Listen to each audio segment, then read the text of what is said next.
de horror.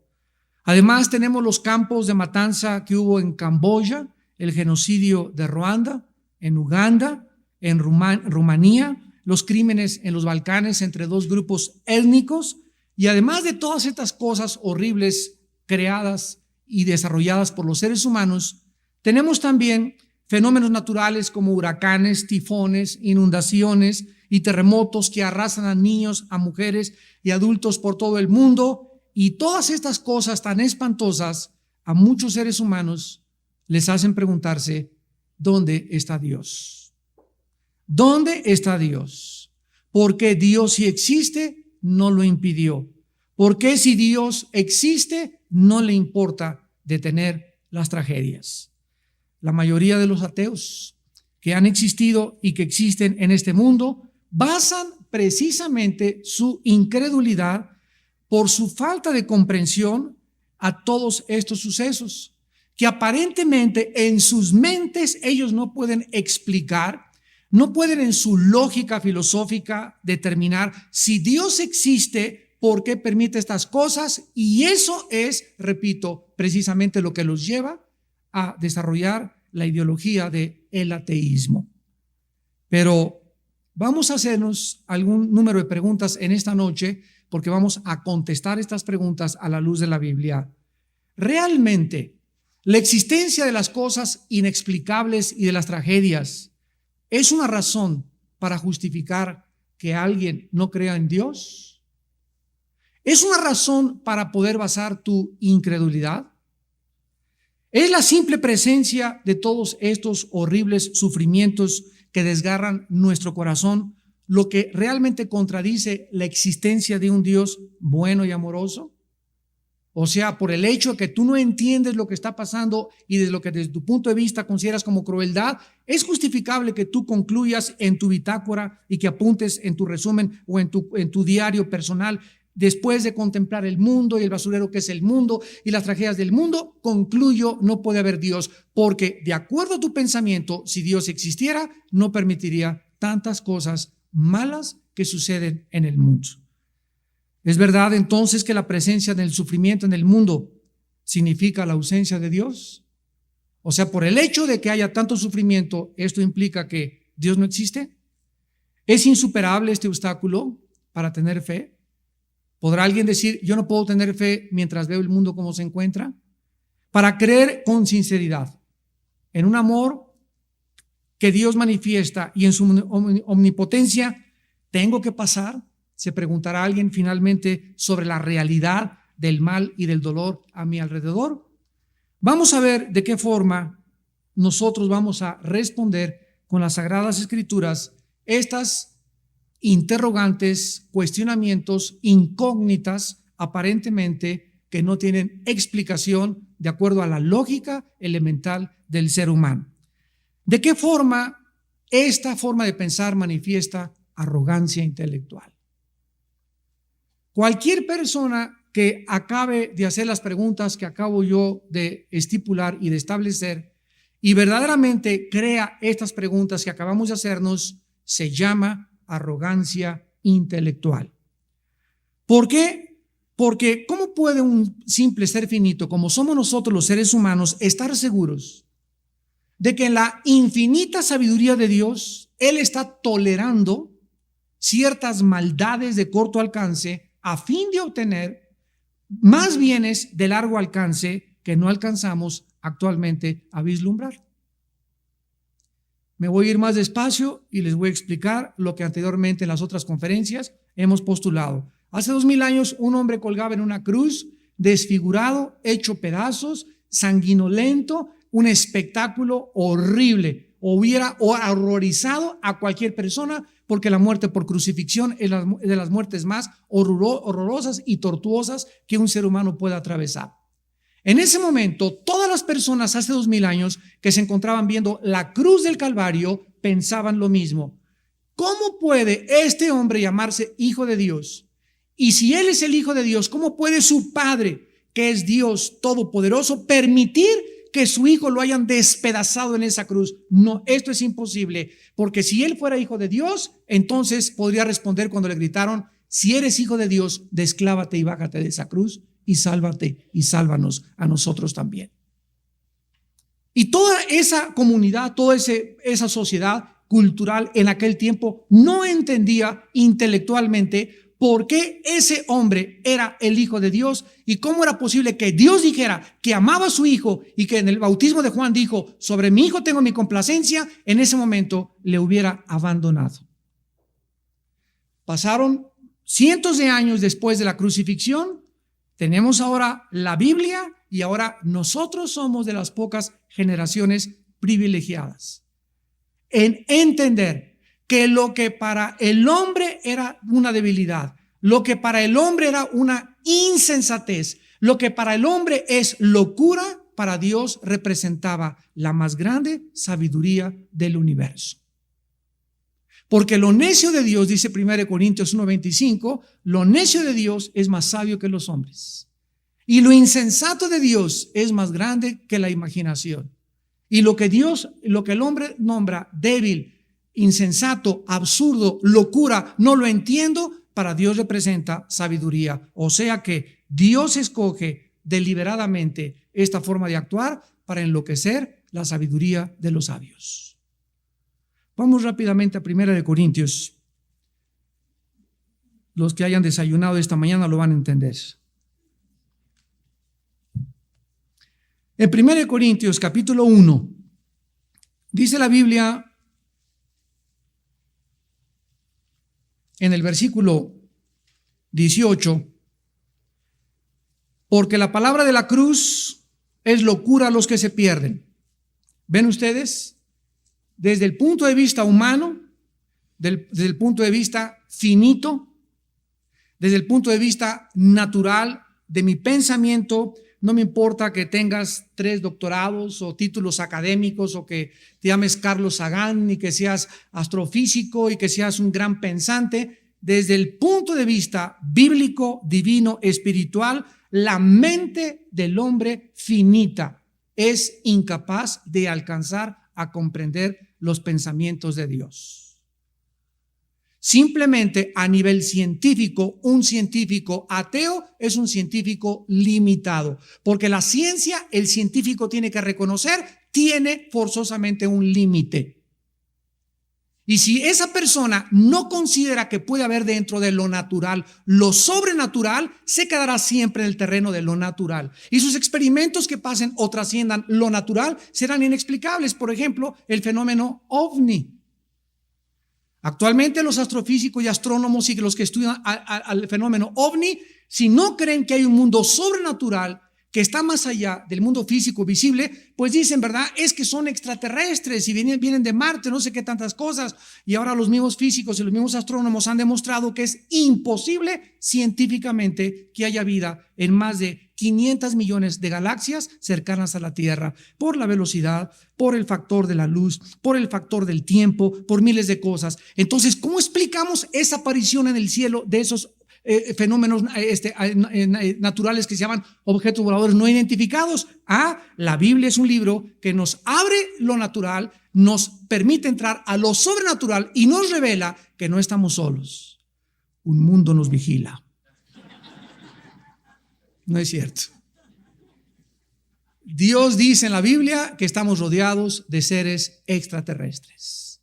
No son marcianos, venusinos, ni de otra galaxia. Son ángeles de Satanás, que tienen bajo sus órdenes a otros seres extraterrestres que se llaman demonios y que tienen el único propósito de engañar y desviar a los seres humanos de la verdad encontrada en la persona de Jesucristo.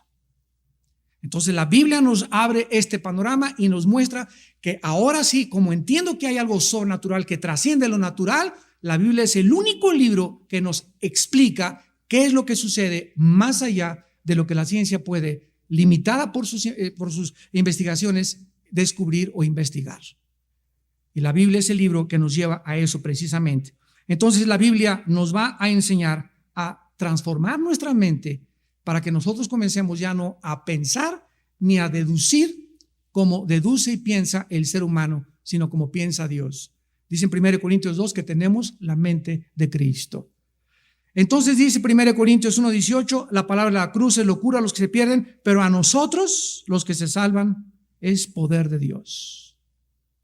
O sea, fíjense ustedes, la cruz tiene dos efectos. En unos, causa que la persona diga, no puede ser, Dios está loco. ¿Cómo puede? Como el otro día vi al gurú Rajneesh. ¿Saben lo que dijo el gurú Rajneesh en un periódico de Los Angeles Times? Dijo, es que Jesús fue demasiado débil. Por eso perdió y fue crucificado. Yo dije, ja. Ahí está otro ejemplo de una persona que se cree que es gurú y que se cree que la meditación trascendental, etcétera, etcétera. Sin embargo, se enfrentan con el mensaje de la Biblia y para ellos es locura. Viene otra persona, ¿cómo puede Dios ser Dios si aquí hay sangre y que hay guerras? Yo no entiendo esto. Ahí está la comprobación de que con tu mente natural nunca entenderás la mente de Dios. Lo que para ti es locura, para Dios es sabiduría. Y dice el versículo 19, porque está escrito, destruiré la sabiduría de los sabios y desecharé el entendimiento de los entendidos. O sea que Dios hizo un plan. Y Dios dijo, cuando yo intervenga en el mundo, en el planeta llamado Tierra, y mande a mi Hijo Jesucristo, Él va a traer un mensaje que va a avergonzar y hacer más locos a los que se dicen sabios y entendidos. Y así como el pecado entró por el intelecto cuando Eva aceptó la mentira de Satanás de que Dios era mentiroso y que Dios no era bueno, porque el ataque de Satanás fue sobre dos áreas. Dios miente y Dios no es bueno. Entonces, cuando Dios le dijo a Adán, no comas de la fruta del árbol del bien y del mal, ¿qué la fruta tenía veneno? ¿Se imaginan a Adán? ¿Qué tiene veneno? No, le contesta Dios. ¿Qué echa a perder? No, tampoco. Entonces, ¿por qué? Cállese y obedezca. O sea, cuando Dios le dio la orden a Adán, él estaba buscando un hijo que le obedeciera sin cuestionarlo. ¿Y por qué no lo cuestionaría? Basado en que lo que él dice es lo mejor para mi vida. El ataque a Satanás a tu vida, escúchame, va a venir sobre la bondad de Dios. Si Dios te dice no tengas sexo antes de casarte, viene el diablo. ¿Pero por qué? Hay que probar, hay que experimentar, todo el mundo lo hace. Pero si tú en tus pensamientos dices, Señor, yo no lo entiendo, pero te obedezco basado en tu bondad, en ese momento caminas por fe. Y sin fe es imposible agradar a Dios. Ahora bien, ¿de qué forma entonces esta manifestación intelectual arrogante de la mente humana nos muestra, verdad, que el hombre está totalmente equivocado? Vayamos ahora al libro de Romanos, regrésense de Corintios atrás, es un libro atrás de Corintios, Romanos 9. Vamos a ver algunos pasajes por los cuales el hombre es tan arrogante que él cree entender a Dios. Si Dios es Dios, si yo fuera Dios, yo no permitiría las inundaciones, ni las guerras, ni los genocidios, ni esas cosas tan horribles. Si Dios es amor, bueno, eso es lo que tú piensas.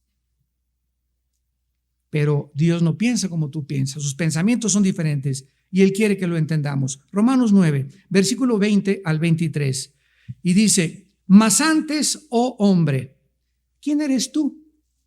Renacuajo, para que alterques con Dios. ¿Dirá el vaso de barro al que lo formó, ¿por qué me has hecho así? ¿O no tiene potestad el alfarero sobre el barro para hacer de la misma masa un vaso para honra y otro para deshonra? ¿Y qué si Dios, queriendo mostrar su ira y hacer notorio su poder, soportó con mucha paciencia los vasos de ira, vasos de ira, preparados para destrucción, y para hacer notorias las riquezas de su gloria, las mostró para con los vasos de misericordia que Él preparó de antemano para gloria? ¿Qué nos está diciendo la Biblia? Nos está diciendo lo siguiente: yo soy el alfarero, es una persona que se dedica a hacer objetos de barro.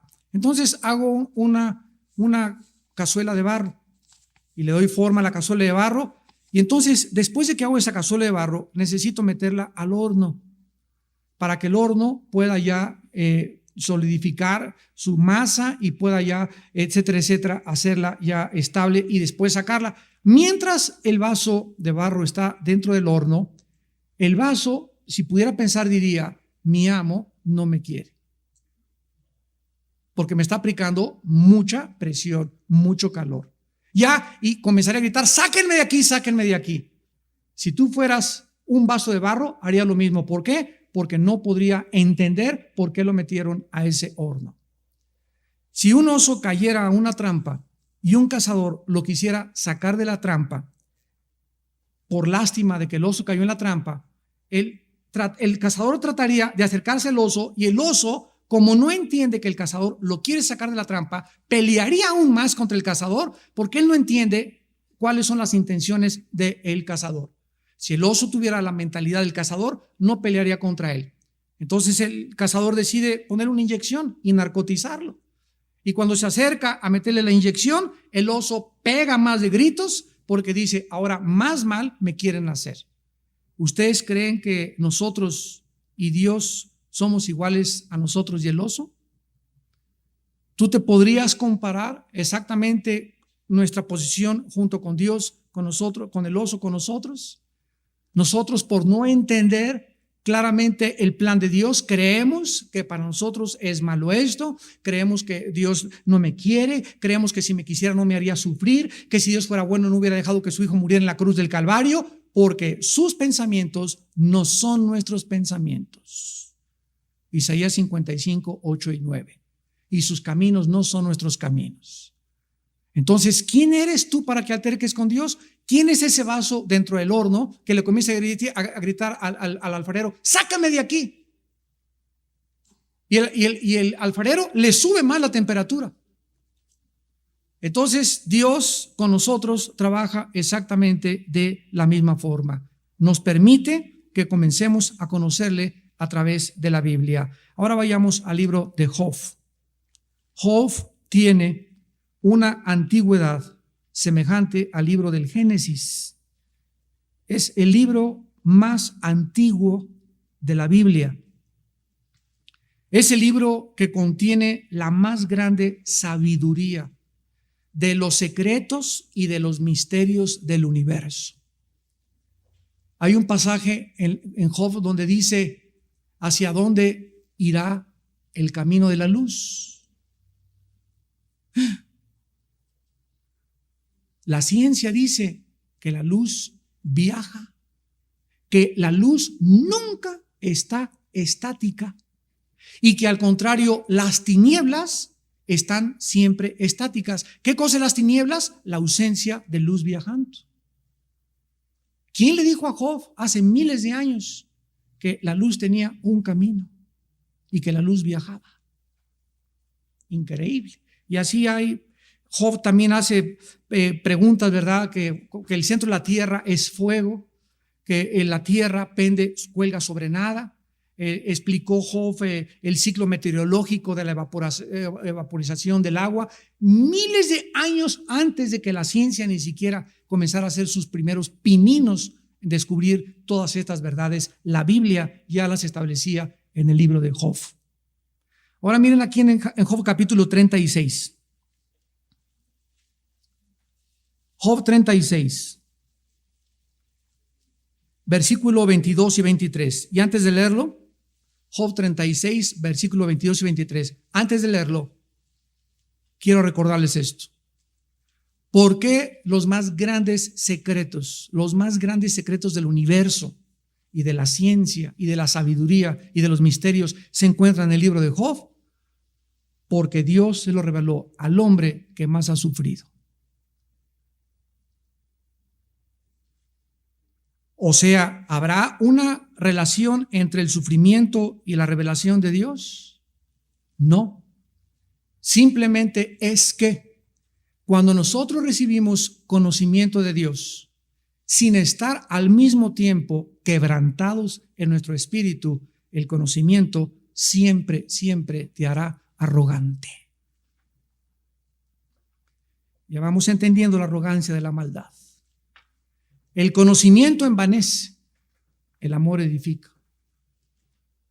Todos esos hombres que tú ves en la televisión y todos los sabios y los premios Nobel, la mayoría, no todos, y la gente y los escritores del mundo que no son cristianos, ve la arrogancia con la que hablan. Ve la posición en la que están, cómo se burlan de Dios, se burlan de los cristianos, se burlan de esto. Miren, yo les conté hace 1982-83, cuando vino el doctor Billy Graham, y lo puedo decir abiertamente, ¿verdad? Estuvimos en Los Pinos con el expresidente José López Portillo. Y me escogieron a mí para traducir al doctor Billy Graham. El presidente López Portillo nos recibió ahí en Los Pinos. Es la primera vez que yo entraba a Los Pinos. En su oficina particular, toda su oficina la tenía llena de víboras. Él era adorador de Quetzalcóatl, que es la serpiente emplumada. Tenía cascabeles, así, fotos de todo, era víboras en su oficina. Y entra el doctor Billy Graham y ¿cómo le va, licenciado? Mi padre trabajó con él y por eso nos accedimos a que nos diera la cita. Mi padre ya murió y entonces lo sentaba el expresidente al doctor Billy Graham y se paró así y le dijo, ¿de qué me va usted a hablar? Y quiero hablar de un hombre que murió en una cruz hace 2000 años. Ah, sí, ese Jesús, ¿verdad? Y me volteé y me dice a mí, a ver, Armandito, ese es predicador cristiano como tú, ¿verdad? Ah, sí, ¿verdad? Él es hijo de mi hijo Armando. Sí, yo también creo en Buda. Buda también fue un gran hombre. Mahatma Gandhi también. Los grandes iluminados. No lo dejó hablar. No pudo considerar este hombre político en el máximo legislatura y el máximo clima que puede aspirar un hombre políticamente, la presidencia de un país. No pudo considerar por su arrogancia intelectual que ese hombre pudiera aportarle algo que pudiera bendecir su alma. La arrogancia de la maldad. Y así están todos, científicos, psiquiatras, psicólogos, presidentes, políticos, diputados, senadores, se creen, como dicen en mi tierra, la salsa en huevo. No soportan, no creen que pueda haber alguien que les enseñe. Dice Job 36, 22 y 23. He aquí que Dios es excelso en su poder. ¿Qué enseñador semejante a él? Número 1, ¿crees tú? Vamos a asumir que Dios exista, que pueda haber alguien más que te pueda enseñar como él. ¿Podrá enseñarte algo más Mahatma Gandhi? ¿Tu gurú? ¿Tu maestro de meditación trascendental? Friedrich Nietzsche, Jean-Paul Sartre, Platón, Demóstenes, todos son hombres, fatuos, limitados, finitos. Nuestra inteligencia, nuestra capacidad nunca podrá alcanzar la infinitud de Dios. Si el hombre quiere conocer a Dios, no lo va a alcanzar por sus pensamientos. Es necesario, dice la Biblia, que Dios se revele a nosotros. Si no, nosotros nunca hubiéramos podido alcanzarlo. Él tuvo que bajar del cielo y hacer un puente entre el cielo y la tierra para que nosotros pudiéramos subir. Él bajó para que nosotros pudiéramos subir. Y esa escalera, ese puente se llama Jesús. ¿Quién, versículo 23, le ha prescrito su camino? ¿Y quién le dirá, has hecho mal? A ver, asume que eres un niño que entras a segundo de primaria, ya que vas a que me enseñen. Imagínate que llegues a segundo de primaria y le digas al maestro, ¿y por qué 2 y 2 son 4? Y a ver, explíqueme, ¿por qué o un niño de 3 años, cómo nacen los niños? A ver, mamá, explica cómo nacen los niños. ¿Sabes una cosa? Mira, mijito, ahorita tienes que aprender aritmética, después vamos a pasar a las sumas, multiplicaciones, después a raíz cuadrada, quebrados, matemáticas, logaritmos, cálculo diferencial, ecuaciones, y todo tiene su proceso de aprendizaje. Pero si tú estás en segundo y quieres aprender cosas de quinto o de sexto, no es de que seas bruto, es de que tu cerebro no está desarrollado, ni tu capacidad intelectual para poder asimilar y recibir lo que solamente con el desarrollo se puede obtener. Entonces, entras a primero de arquitectura o entras a una clase de japonés. A ver, ¿dónde dice, cómo se dice en japonés? Espérame tantito. Primero te voy a enseñar la A. Cuando entras, todos son jeroglíficos. Nada en japonés sabes. Pero después la A, esa es la B, esa es la C, esa es la D. Y conforme va pasando el tiempo, todo comienza a aclararse. Y ya no es un ambiente confuso el que tienes delante de tus ojos, ni un retrato desfigurado, sino ahora cobra sentido y entiendes que el japonés tiene otra manera de expresarse y comienzas a entenderlo, pero no es posible que llegues el primer día y le digas, a ver, ¿cómo se dice esto? ¿Y esto qué quiere decir? Yo no lo entiendo. Pues claro que no lo entiendes, estás comenzando a aprender japonés. Cabeza de lagarto. Y lo mismo con Dios, por el amor de Dios. Cuánta arrogancia. Si Dios es esto, dice, espérame tantito, a ver, ¿tú quién eres? Chinche, renacuajo de agua puerca. ¿Crees realmente que tu sabiduría y tus asunciones y tus presuposiciones son más grandes que los pensamientos de Dios? ¿Realmente lo crees? Arrogancia. Arrogancia. Llega Jesús y del cielo y dice, si ustedes no se hacen como los niños, no entrarán al reino de mi Padre. ¿Y por qué nos pone Jesús de ejemplo a los niños? Porque a un niño de 4 o 5 años lo programas. Y si eres budista, lo haces budista. Si eres católico, lo haces católico. Si tienes lo que tú le pongas al niño, el disco duro lo tiene limpio. El programa, el software que le metas, ese es el que va a hacer porque su mente está limpia. ¿Cuál es nuestro problema con nosotros? Que traemos 10 programas. Traes el programa de Stalin, el programa de Marx, el programa de Freud, el software de Sartre, el software de Hitler, de los nazis, del liberalismo, etcétera, etcétera. Y cuando Dios quiere meter nuestro programa, necesitamos limpiar el disco duro totalmente. Necesitas ir al hospital de una computadora para que te saquen toda la información y te programen de nuevo, para que te configuren el cerebro que tienes. ¿Me vas siguiendo? Vamos ahora a Job capítulo 37. Perdón. Versículo 5. Job 37, 5. Truena Dios maravillosamente con su voz. Él hace grandes cosas que nosotros no entendemos. Cuando un papá le pega a un niño de 3 años, en la mente del niño asocia el castigo que su papá no lo quiere, porque si mi papá me quisiera, me compraría lo que le pedí, y si mi papá me quisiera, no me pegaría. ¿Y qué dice la Biblia? El que detiene el castigo, a su hijo aborrece. Cuando fueron a sacar a Hussein de Irak, los periodistas y los medios de comunicación comenzaron a propagar esta mentira. Se están vengando de los terroristas. Y cuando vi la palabra venganza en los periódicos, dije que lejos estamos aún de la Academia de la Lengua y la Literatura Española de Cervantes. Ni siquiera sabemos la diferencia entre venganza y retribución.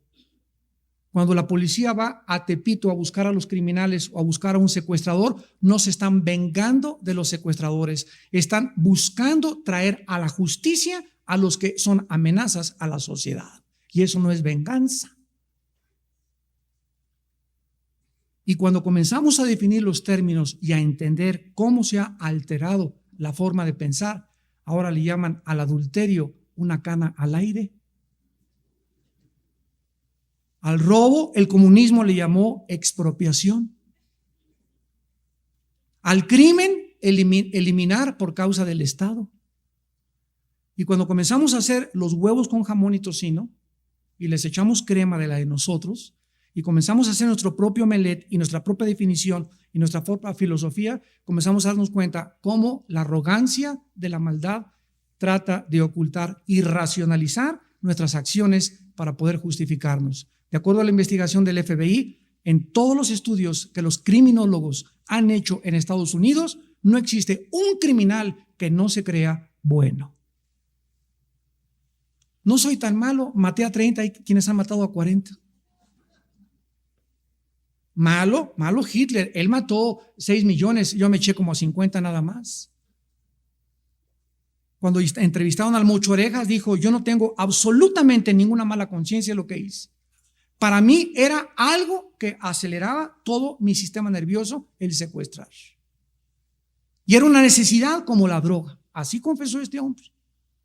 Nos damos cuenta a dónde puede llegar la arrogancia y la maldad de cauterizar el alma y suprimir la voz de Dios en el corazón humano. Job 37, versículo 20. Será preciso contarle cuando yo hablare, por más que el hombre razone, quedará como abismado.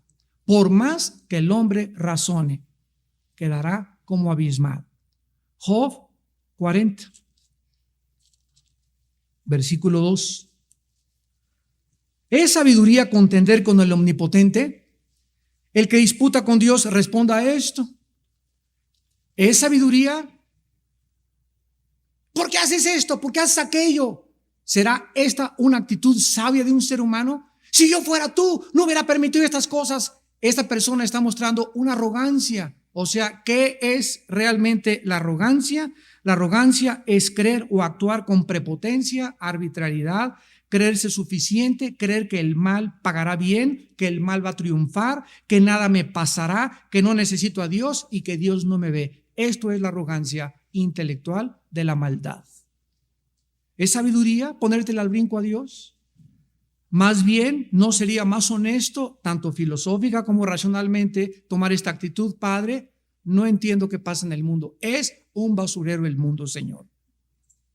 Por todos lados maldad, por todos los lados lloro. Dios mío, explícame qué está pasando. Quiero saber, explícamelo tú y yo te oiré. Ve qué diferencia en actitud. Y esta fue la actitud de Job, por lo cual Dios le reveló los más grandes secretos del universo. Y la misma actitud es: ¿por qué esto? ¿Por qué te vas a mi niño? ¿Por qué me pasó esto? ¿Por qué me quitaste el trabajo? Ahora que soy cristiano me pasan todas estas cosas. En lugar de: Padre Santo, ahora soy tu hijo y me está yendo como en feria.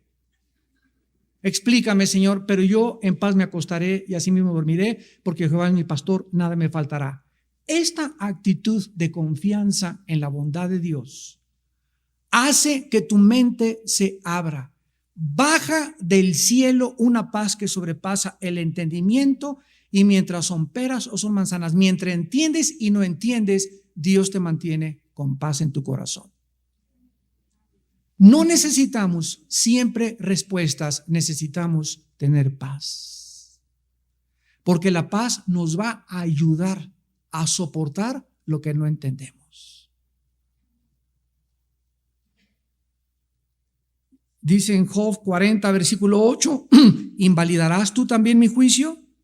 ¿Me condenarás a mí para justificarte tú? Desde el inicio de la creación del mundo, Caín mató a Abel. Y Caín es el primer prototipo de la arrogancia y la maldad. Se acerca a Dios y le dice a Caín: ¿dónde está tu hermano? Y contesta en Génesis 4:9: ¿acaso soy yo guarda de mi hermano? ¡Qué arrogancia de la maldad de Caín! ¿Qué acaso yo soy la nana de mi hermano? ¿Por qué me estás preguntando eso a mí? Y lo mismo nos dice Dios en el siglo XXI: ¿dónde está tu hermano? Y tú me puedes contestar en esta tarde: ¿que acaso yo tengo que consolar a la persona que está junto? ¿Que acaso yo tengo que traerle las tortillas a mi madre? ¿Que acaso me tengo que someter a mis padres? ¿Que acaso no tengo por qué ser fiel a mi esposa?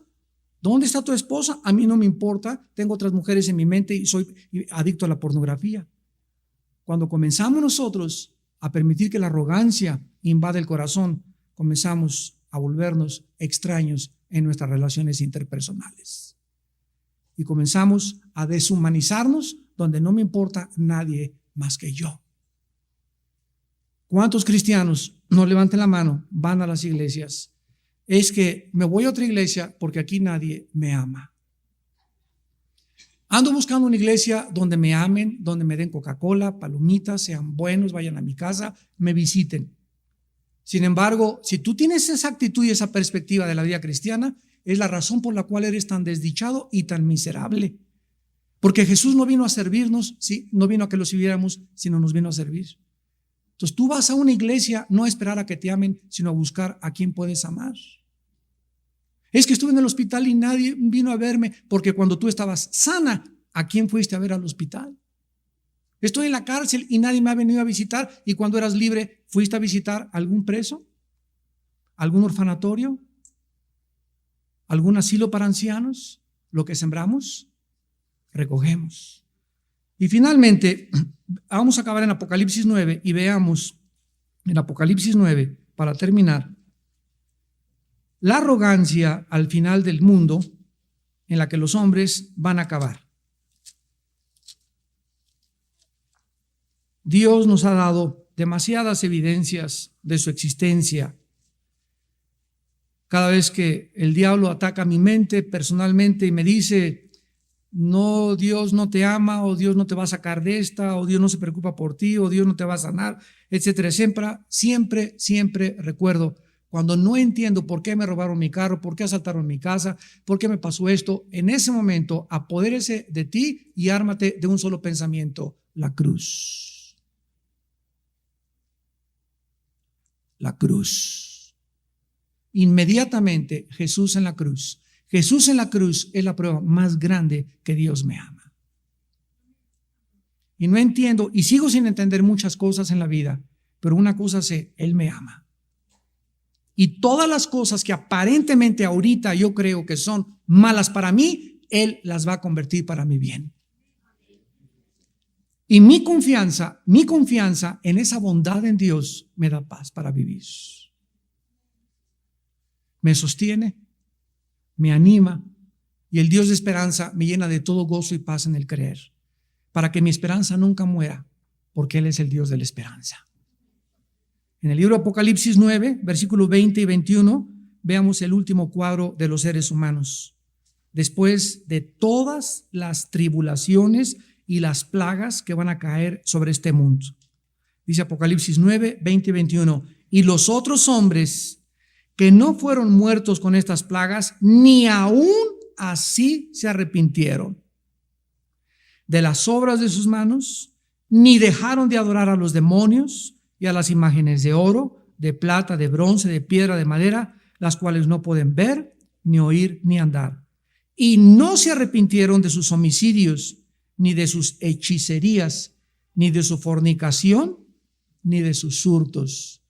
Uno de los pecados más grandes y más rampantes del siglo XXI es la inmoralidad. Hace una semana se entregaron los premios Grammy a las mejores cantantes. Creo que fue en Hollywood. Invitaron a una muchacha que es tu ídolo, que se llama Madonna. ¿Saben lo que hizo esta muchacha? Agarró a la muchacha que representa a toda la juventud actualmente, Britney Spears, y a otra muchacha cantante, Aguilera, y a las dos las besó en la boca.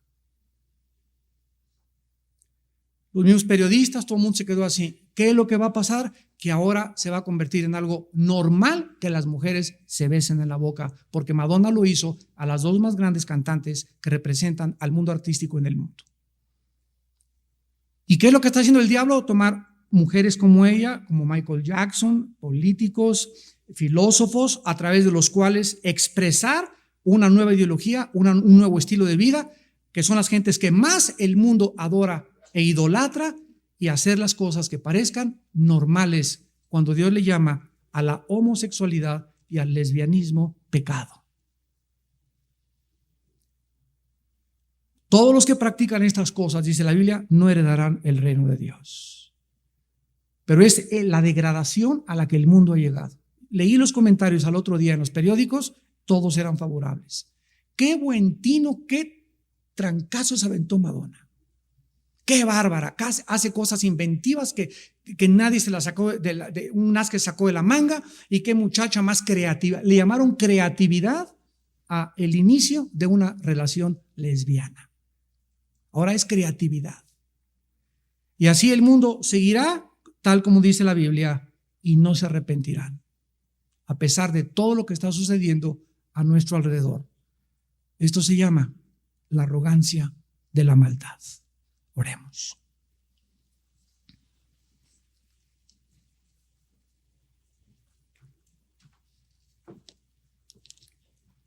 Con arrogancia el malo persigue al pobre. Se jacta del deseo de su alma. Desprecia a Dios. Por la altivez de su rostro no busca a Dios, porque no hay Dios en ninguno de sus pensamientos. Todos sus caminos son torcidos en todo tiempo. Dice en su corazón: no seré movido jamás. A todos sus adversarios desprecia y dice: nunca me alcanzará el infortunio. Llena está su boca de maldición y de engaños y de fraude. Debajo de su lengua hay vejación y maldad. Acecha para arrebatar al pobre y caen en sus fuertes garras. Muchos y muchas desdichadas.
In the haze of neon dreams I wander through the night, lost in a sea of stars where your whispers take flight. Electrified emotions, they dance around my heart, in this digital garden where we never have to part. Shadows blend with colors as the beat sets me free.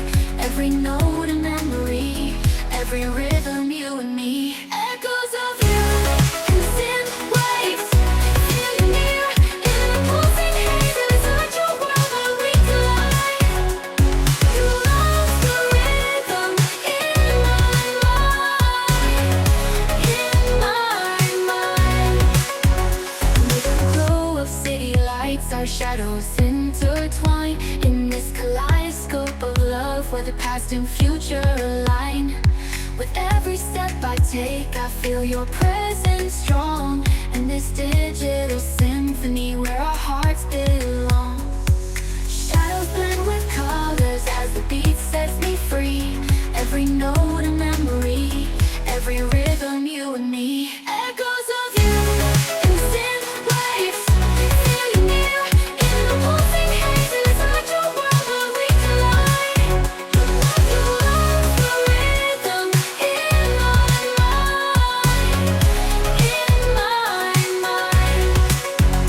And in silence between the beats I find your voice. In the flicker of the lights I see your choice. Together in this dream we'll never fade. In the echoes of our love we'll always stay.